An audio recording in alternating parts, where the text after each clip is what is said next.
What is going on, you lean, mean strength machines? Coach Joe, and this is the newest edition of Box Talk. So, on this episode of Box Talk, what we're gonna talk about is a movement you've been seeing in my videos quite often, and that is the Snatch Grip deadlift. So what we wanna cover is what it is, how to do it, and how to incorporate it into your program. Let's dive on into it. What is the Snatch Grip deadlift? Well, it's pretty simple, and that's why it's on an episode of Box Talk. The Snatch Grip deadlift is an accessory movement that lifters will often use for getting their deadlift stronger. Now, this is great to incorporate as an accessory or supplemental lift, as well as when you're kind of doing just a different block of training where you're switching it up and adding some different movements in.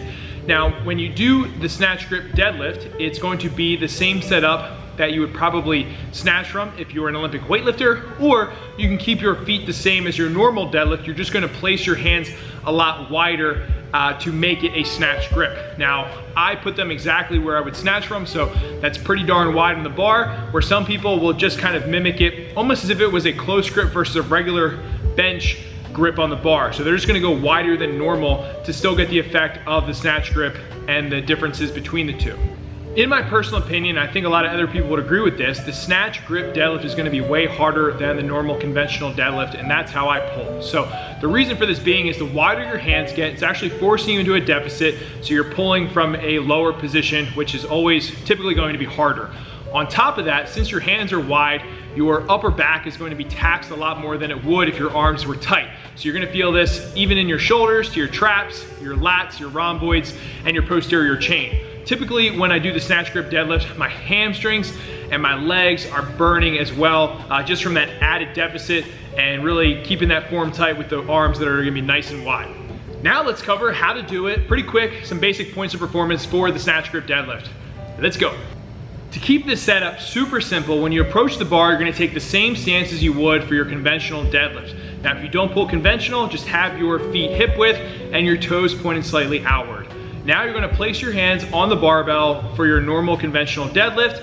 However, what we wanna do to make it a Snatch Grip deadlift is bump our hands out wider. This is simple if you have knurling lines on the barbell, because you can easily place your hands there. From there, when you're down in your start position, you wanna make sure that you keep your lats very tight. And you're gonna get in the position, you're gonna take all the tension out of the bar with that pre-pull tension, getting the slack out. Then from there, you're gonna stand straight up while still keeping the bar tight to your body and your lats engaged, and you're gonna finish upright and just standing regularly, okay? Then from there, just put the bar down. Congratulations, you have now done the Snatch Grip deadlift. So there you have it, folks. It's pretty simple. We don't want to overcomplicate it. However, some things you want to be aware of is when you're pulling, really try to keep the bar tight to your body. That's probably one of the most common things that I have a problem with, and other people that I watch, is the bar drifts away. So you want to be able to feel that bar come up your body, your shins, your legs, the entire time that you're pulling, keeping your legs really tight. Since it is a supplemental lift or an accessory movement, I'm a big fan of wearing straps when I do these pulls, so I would recommend you doing them as well. Now you're probably asking, well, how can I integrate it into my programming? So let's talk about that now. Typically what I've been doing is the Snatch Grip deadlift as my second deadlifting movement of the week. So I'm deadlifting twice a week, and on that day, I've been doing sets of 5 reps, starting at RPE 6, then a set of 5 at 7, then a set of 5 at 8 for 2 sets. So that leaves me at around 20 total reps for that movement, not including my warm-up sets, working up to that RPE. So total volume is probably gonna be between, I would say, 20 to 35 reps, including the warm-ups.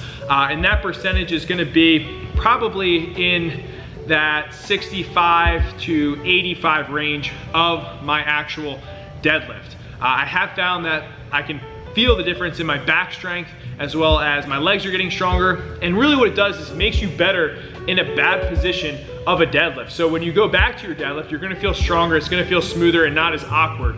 And that is actually how I'm feeling in my deadlifts. A lot stronger from doing these Snatch Grip deadlifts. So if you're having an issue with your deadlift, and this is a great accessory movement you can incorporate into your program that will help increase the deadlift over time, have fun with it.